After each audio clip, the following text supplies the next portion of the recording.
kedves barátaim, mert azt hiszem, akik jönnek a kiállításomat megnézni, gondolhatom, hogy azok barátok. Magyarul fogok beszélni, de én már 60 éve Magyarországon kívül élek, és természetesen megvannak a nyelvi nehézségeim. Ez a kiállítás egy kicsit megy vissza a múltba, de főleg a jelen és a jövő felé akartam irányítani. Abban az értelemben, hogy annak ellenére, hogy építész vagyok, az az érzésem, hogy az építészet körül, mint mesterség körül problémák vannak ma. Túl sokat építenek, és nem azoknak, akiknek szüksége van. Nagyon sok épület fölösleges, csak status symbol, csak a szimbóluma annak, hogy az, aki épített, az gazdag, vagy fontos.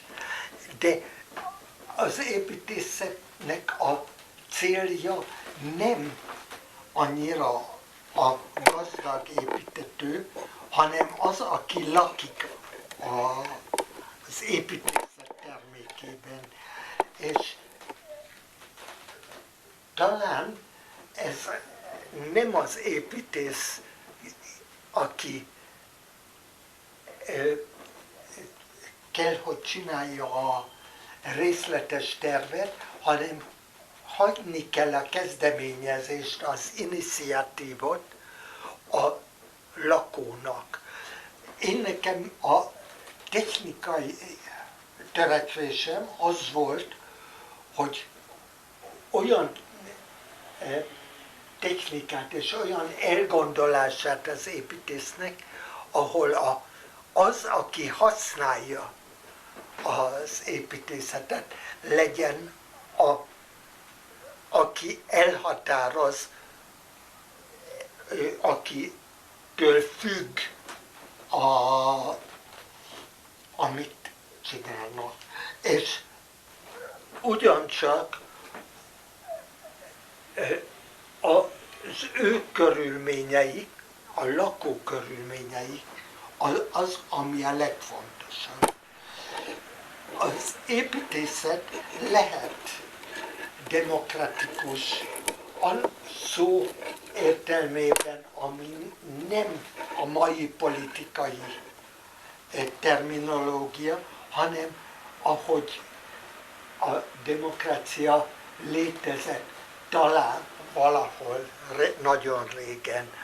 Vagyis, hogy az mindenki elhatározhatja a maga életmódját, olyan szabadon, amennyire lehet, de annélkül, hogy zavarja a szomszédait.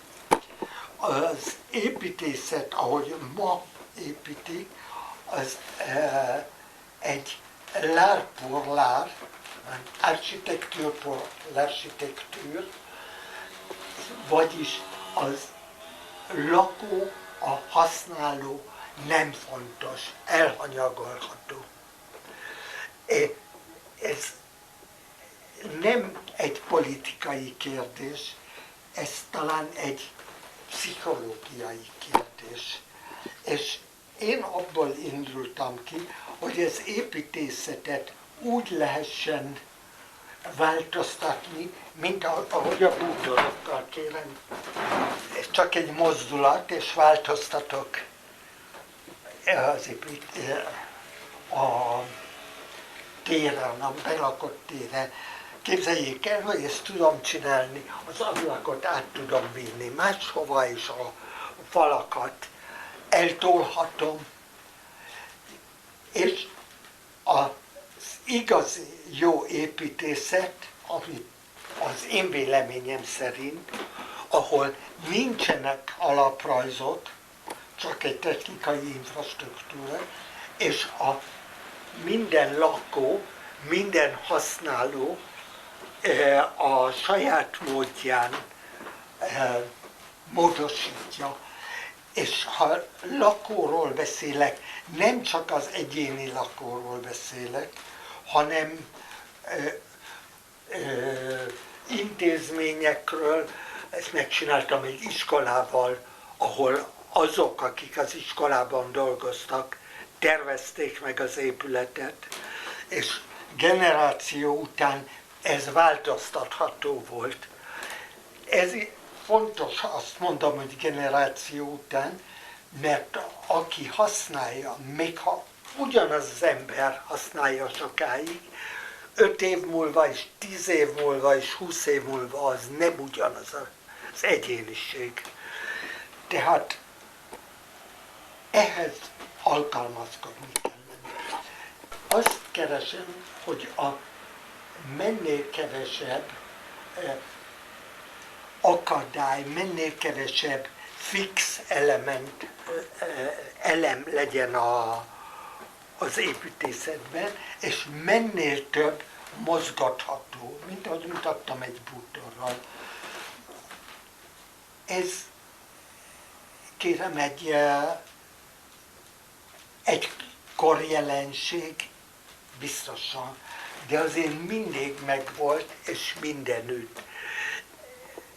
És ezt igyekeztem az utolsó 55 évben, mióta dolgozom, mindig hangsúlyozni azt, hogy nem én építész vagyok fontos, hanem az, aki lakik. Én építész, én nem tudom, hogy fog kinézni, amit építek 6 hónap múlva, 6 év múlva, 60 év múlva. De vehetek egy csomó más példát is. Miért nem? A város, amit városrendezésnek hívnak. A városterv nem működik ugyanúgy nappal és éjszaka, nyáron és télen. Kérem, azt keresem, egyik lehetőség, hogyan lehet, hogy az utcát áthelyezhetem máshova. Alapjában nagyon egyszerű, hogyha az épület nem a földszinten kezdődik, hanem fel van emelve. És akkor az utca mehet akárhogyan. És akkor valóban lehetséges, hogy szezonokhoz a közlekedési séma változik. Ez természetesen nehéz így egy pár perc alatt kifejezni egy ilyen beszélgetésben, még egy előadásban is, és sajnos nem tudok menni Budapestre, túl sok bajom van a tüdőmmel, tehát kénytelenek vagyunk így beszélni róla. Kérem, tehát ez nem egy előadás, csak egyes pontok a felfogásomról. Kérem, lehet, hogy tévedek ebben, nem mondom, hogy igazam van. Én csak azt akarom mondani ezzel, hogy ezek a problémák aktualitást nyertek, és amit remélek mindig, hogy gondolkozni, hogy a fiatal építészek, miért csak a fiatalok, az öregek is gondolkoznak, és előveszik az ő ötleteiket. Egy modell, amit itt látnak, az nem egy művészeti tárgy, nem egy műtárgy, ez egy gondolat, ez nem, ami fontos benne, az, ami nem látszik. Elképzelni egy új típusú építészetet, mert csak építészetet, ahol az emberek szabadon érzik magukat. Nem politikáról beszélek, ez valami sokkal mélyebb.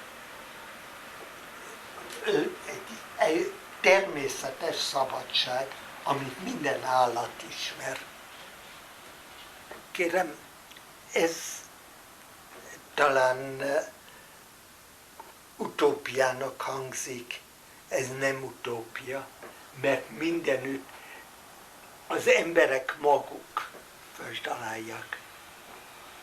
Tehát ez talán másképp mondanám, ez egy remény, és nem egy utópia.